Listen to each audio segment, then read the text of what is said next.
Back in on ABL here on a Monday. President Joe Biden expected to announce later today new policies on gun control. Today, it's going to happen. We'll be bringing it to you live in about an hour, we're told. We'll see how that plays out and if he shows up on time. Now, according to people familiar with the matter, Biden expected to relay an executive order on gun control, ghost guns, and other firearm regulations as part of his agenda to control guns in the United States.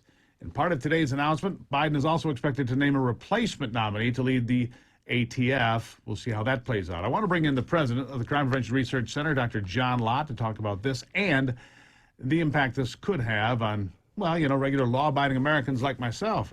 John, good to see you again. Anything new here? I keep hearing about ghost guns, and I read the White House release this morning. And you would think that, there's this OK Corral thing going on in America, shootouts everywhere with these ghost guns. They say the crime surge connected to ghost guns. What is the crime surge connected to ghost guns, John? And explain what a ghost gun is to the folks, would you please? Sure. Well, since even before the United States was a country, people have a small group of people make their own guns. And so any privately made gun is considered a ghost gun. You don't have a serial number stamped on it.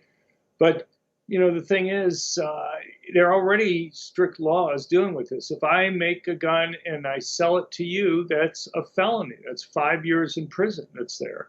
I don't think they're talking about the criminals making their own guns. Of course, people may remember back in the 1950s or whatever, so-called zip guns or whatever that people would make.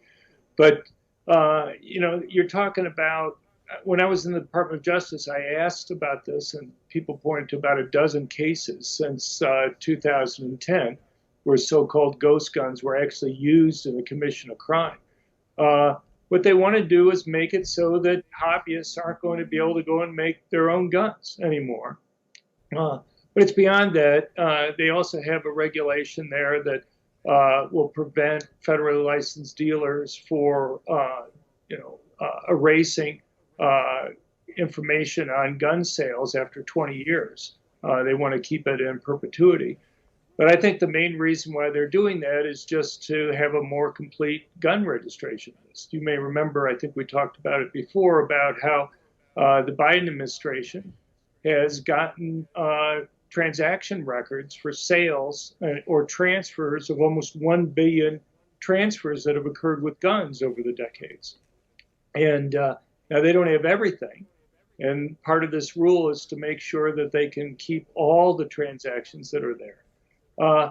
But these are all part of the same things. They want to go and claim that this type of information is useful in stopping crime, and it's simply not. In theory, if you have, even look at places with registered guns. If you have a crime that's committed with a gun and it's left at the crime scene, that rarely happens.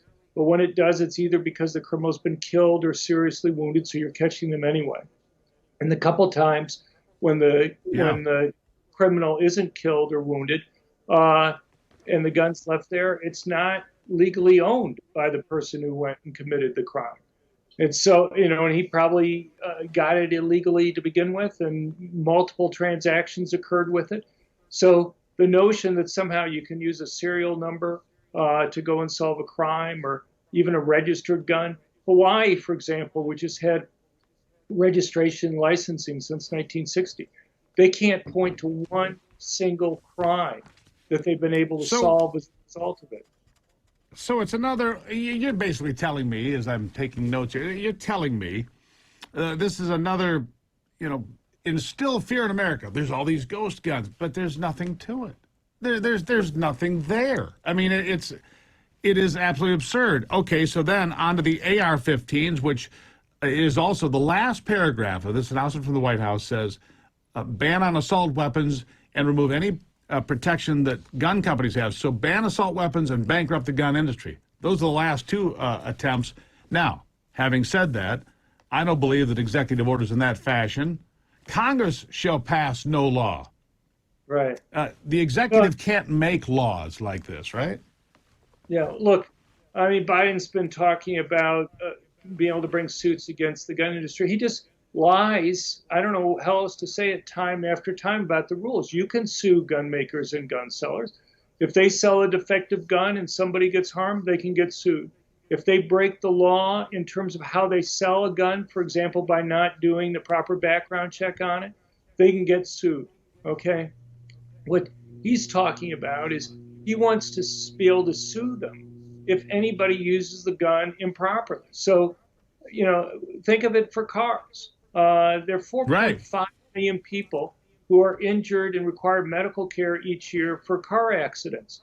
Well, do we want, if somebody's texting or they're talking to somebody and not paying attention while they're driving and they get into an accident, should Ford Motor be liable for all the pain and suffering, for all the hospital costs, for all the lost wages that are there? I mean, Ford would have nothing to do with the accident. It's some driver who wasn't paying attention. They're the ones who should bear the liability for that. Well, what if somebody, you can make it this simple. What if somebody takes a hammer and smashes your hand because they're mad at you? Is the hammer manufacturer liable for the hammer being used to smash your hand and cause great misery and pain? No, obviously not. It's a tool being used for the improper purpose, right?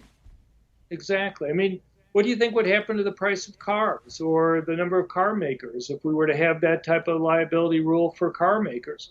And so, they want to go after gun makers. They want to try to put gun makers and gun sellers out of business. So it's not a big surprise that they keep on pushing this stuff. And I think it's just one of many options that they have to try to make it costly for people to be able to go and own guns for protection. And the irony is, at the same time, they point somebody like Judge Jackson to the Supreme Court, now Justice Jackson, who's very soft on crime, constantly below the minimum for the U.S. sentencing guidelines, never above it. It's a pattern now, whether it's Democratic district attorneys around the country refusing to prosecute criminals or police budgets being cut, in New York City cutting it by $1 billion a year. Or Chicago. It really is selective. That's what it's selective law enforcement. That's what it is. So I guess we'll have to wait and see. Yeah, we'll have to wait and see what the president puts out. But it's selective. You've got weak on crime prosecutors, defund the police, take the people's guns. None of it adds up very much. Dr. John Lott, always appreciate you being here. We'll wait for that announcement, then we'll have you back to discuss exactly what it may or may not mean. Because, again, executive orders, when it comes to constitutional rights, I don't think they're going to hold water. Thanks for being here. Thank you. Always appreciate it.